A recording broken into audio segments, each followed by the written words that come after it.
À la une de l'actualité, le chef de l'État sénégalais s'est engagé à mener le pays plus loin et plus haut lors de son investiture par la coalition présidentielle pour l'élection du 24 février prochain. En République démocratique du Congo, le chef de l'État sortant Joseph Kabila a promis que les élections du 23 décembre prochain vont très bien se passer et cela ne dépendra pas des sanctions de l'Union européenne. Et puis le président français Emmanuel Macron a déclaré ce samedi qu'il n'accepterait jamais la violence qui a explosé le week-end à Paris au cours d'une manifestation de Gilets jaunes.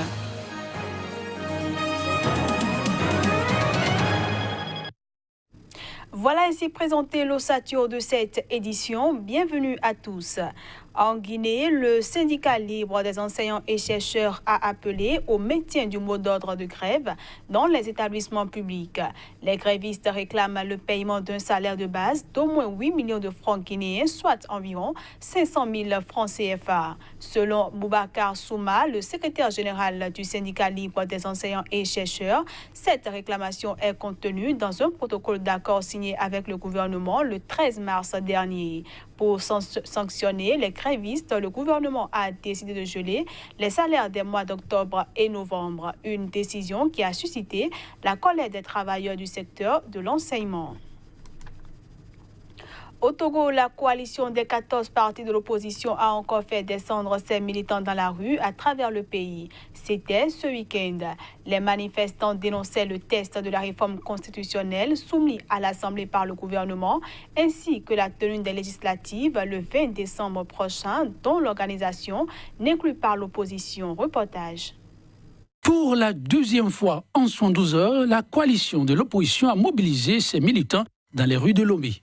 Une foule nombreuse mais en rang clairsemé sur une distance d'à peu près 1,5 km de Begakoto à la paroisse Maria Goroiti.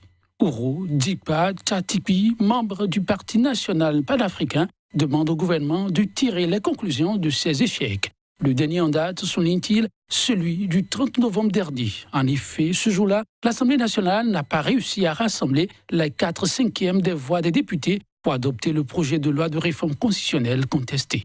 Tchatipi invite alors le gouvernement à passer à autre chose. Même son de cloche du chef de file de l'opposition, Jean-Pierre Fabre, qui pense qu'on ne saurait organiser des élections dans un contexte où une grande majorité de la population conteste ce qu'il qualifie d'organisation unilatérale du scrutin.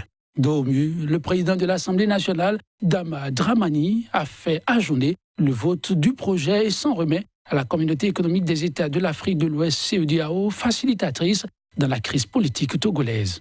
Étant donné l'implication de la CEDEAO dans le projet de réforme, nous n'allons pas aller à l'examen de ce texte puisqu'il nous faut, pour l'adopter, les 4/5 des membres composant l'Assemblée nationale, a-t-il conclu à l'issue de la séance plénière.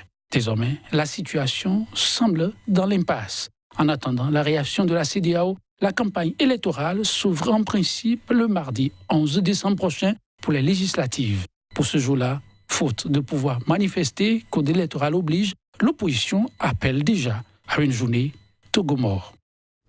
Le président sénégalais Macky Sall a été investi ce samedi à Dakar par une coalition de partis politiques pour l'élection présidentielle du 24 février prochain. La cérémonie d'investiture s'est déroulée en grande pompe devant des milliers de partisans, mais aussi en présence de plusieurs chefs d'État invités de Macky Sall. Après son investiture, le président a déclaré accepter la charge qui lui est confiée. Il a aussi annoncé qu'il s'engage sans réserve à intensifier les acquis pour amener le Sénégal encore plus loin, encore plus haut dans le concert des nations prospères, libres et démocratiques. Tchèque Berthe pour le reportage. Ce sont des militants en euphorie qui ont accueilli Macky Sall lorsqu'il a fait son entrée dans la salle. Accompagné de son épouse, Macky Sall ne pouvait espérer un accueil aussi meilleur et s'est dévancé par terre des sympathisants que le Congrès, dans sa résolution, a choisi Macky Sall pour conduire la coalition à la présidentielle de 2019. Nous, membres de Benno Bokk Yakaar, de la grande coalition de la majorité présidentielle, réunis ce jour en Congrès, investissons le président Macky Sall, candidat de Benno Bokk Yakaar, de la grande coalition de la majorité présidentielle du 24 février. Tour à tour, des leaders de la coalition se sont succédés à la tribune pour justifier le choix porté sur Macky Sall. Vous avez le savoir et la méthode, l'intelligence et la diligence pour nous permettre de rester dans le temps de l'action. À son tour, Macky Sall a remercié les congressistes et promet de mener la coalition à la victoire au soir du 24 février prochain. Pour cela, il a mis en avant le bilan de son mandat, surtout dans le domaine de l'agriculture. Nous avons écrit de belles pages. Notre politique de soutien au secteur agricole a été efficace. Dès 2012, j'ai doté le secteur de plus de 1000 tracteurs subventionnés à 60% pour renforcer sa mécanisation. Ces bilans, la coalition présidentielle compte surfer dessus pour espérer un second mandat, un mandat que Macky Sall veut consacrer à la jeunesse, à la transition agroécologique, le développement de l'économie sociale et solidaire, l'accélération du rythme d'industrialisation du pays et le développement de l'économie numérique. Allons cette fois-ci en République démocratique du Congo, où le chef de l'État sortant, Joseph Kabila, a promis que les élections du 23 décembre prochain vont très bien se passer. Il a fait cette promesse dans un rare entretien où il dénonce les sanctions de l'Union européenne frappant le candidat de sa majorité. Pour les élections du 23 décembre prochain, tout va très bien se passer et cela ne dépendra pas des sanctions de l'Union européenne. Ce sont les meilleures élections que la République démocratique du Congo aura connues depuis 1959. Ainsi s'exprimait le président sortant Joseph Kabila dans un rare entretien qu'il a accordé au quotidien belge le soir. Ce qui me surprend, c'est que ma décision ait pu surprendre. J'ai fait ce que j'avais toujours dit, a déclaré Joseph Kabila, qui ne s'est pas représenté pour un troisième mandat.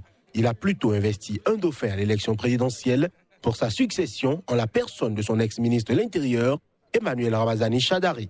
Ce dernier est l'une des 15 personnalités congolaises visées depuis début 2017 par les sanctions de l'Union européenne pour atteinte aux droits de l'homme et au processus électoral. Au total, 21 candidats postulent à la succession du président Joseph Kabila. Dans le but de lancer leur campagne, les opposants Félix Tshisekedi et Vital Kamerhe, membres d'une même coalition électorale, étaient en meeting à Kinshasa ce dimanche. Par ailleurs, le principal parti de l'opposition congolaise a accusé ce lundi les autorités d'entraver sa campagne dans son fief de Mbuji-Mayi, au Kasaï, dans le centre de la République démocratique du Congo, à moins de 3 semaines des élections prévues le 23 décembre. L'Union pour la démocratie et le progrès social, l'UDPS, déplore l'arrestation de militants, l'encerclement de son siège dans la nuit de dimanche à lundi par les forces de sécurité et des affiches de campagne arrachées. Au Burkina Faso, un véhicule de la gendarmerie a sauté sur un engin explosif improvisé sur l'as Ougarou-Bungu dans l'est du pays à environ 140 km de Fada, Ngoma. Le bilan fait état de 5 morts, 4 gendarmes et 1 civil. Les précisions à travers ce reportage. L'as Ougarou-Bungu, à nouveau théâtre de violents affrontements. Le Burkina Faso est sous le choc. 4 gendarmes passés de vie à trépas, 1 civil froidement abattu. Les gendarmes tués revenaient d'une mission d'escorte des travailleurs d'un site aurifère. Un engin improvisé a explosé au passage de leur véhicule. Le pire est aussitôt arrivé au cours des échanges de tirs qui ont suivi l'explosion. Un travailleur de la mine a également trouvé la mort. Les assaillants ont par ailleurs ouvert le feu sur le reste du cortège avec son corollaire de dégâts matériels. Cette région de l'est du Burkina Faso est en proie à de nombreuses attaques attribuées aux djihadistes. En août dernier, 5 autres gendarmes avaient trouvé la mort dans des conditions similaires sur le même axe routier. Les forces armées burkinabées avaient alors organisé une opération de démantèlement des bases terroristes dans les forêts de l'Est avec le soutien de la force Barkhane. Mais l'état d'urgence décrété dans le sud-ouest du Niger inquiète déjà certains observateurs qui craignent que les terroristes ne replient vers la région de l'Est pour s'installer à nouveau dans les forêts.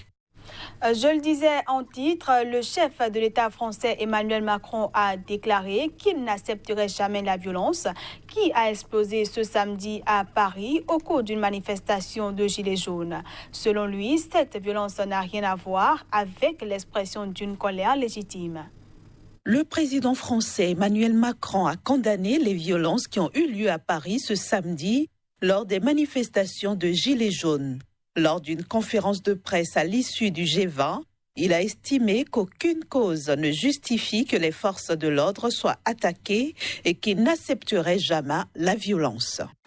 Ce qui s'est passé à Paris n'a rien à voir avec l'expression pacifique d'une colère légitime.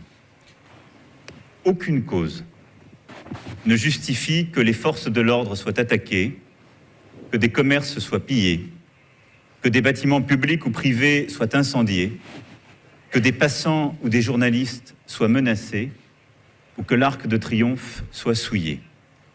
Les coupables de ces violences ne veulent pas de changement, ne veulent aucune amélioration, ils veulent le chaos. Ils trahissent les causes qu'ils prétendent servir et qu'ils manipulent. Ils seront identifiés et tenus responsables de leurs actes devant la justice. Barricades, voitures incendiées, vitrines brisées, Paris s'est retrouvé ce samedi en proie au chaos. En marge d'une nouvelle manifestation des Gilets jaunes, des heurts violents entre forces de l'ordre et des centaines de casseurs ont éclaté sur les Champs-Élysées à Paris. Les Gilets jaunes sont en colère contre la hausse des taxes et la baisse du pouvoir d'achat. Place à présent à la revue de presse Afrique.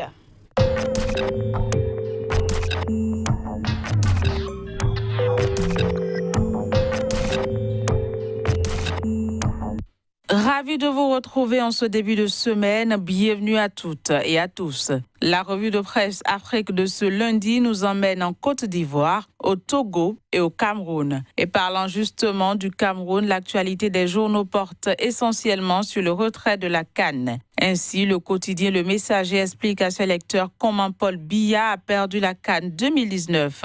Retrait de la CAN toujours, qui va payer le prix, s'interroge le journal L'Anecdote ce jour.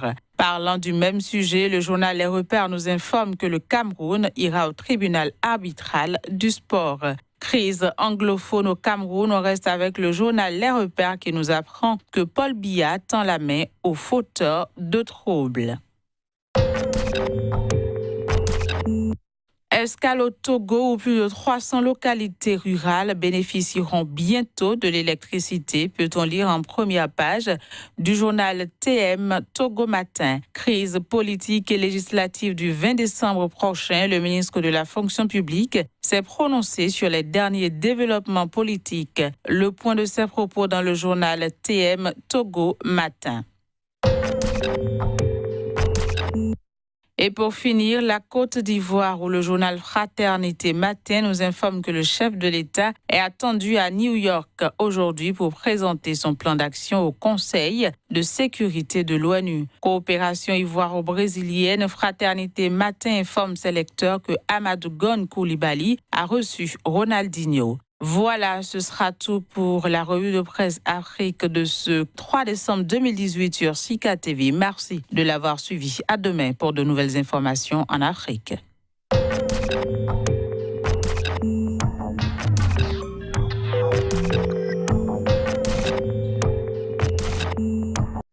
Et voilà, mesdames, messieurs, c'est sur cette revue de presse Afrique que prend fin cette édition. Merci à tous d'avoir été des nôtres.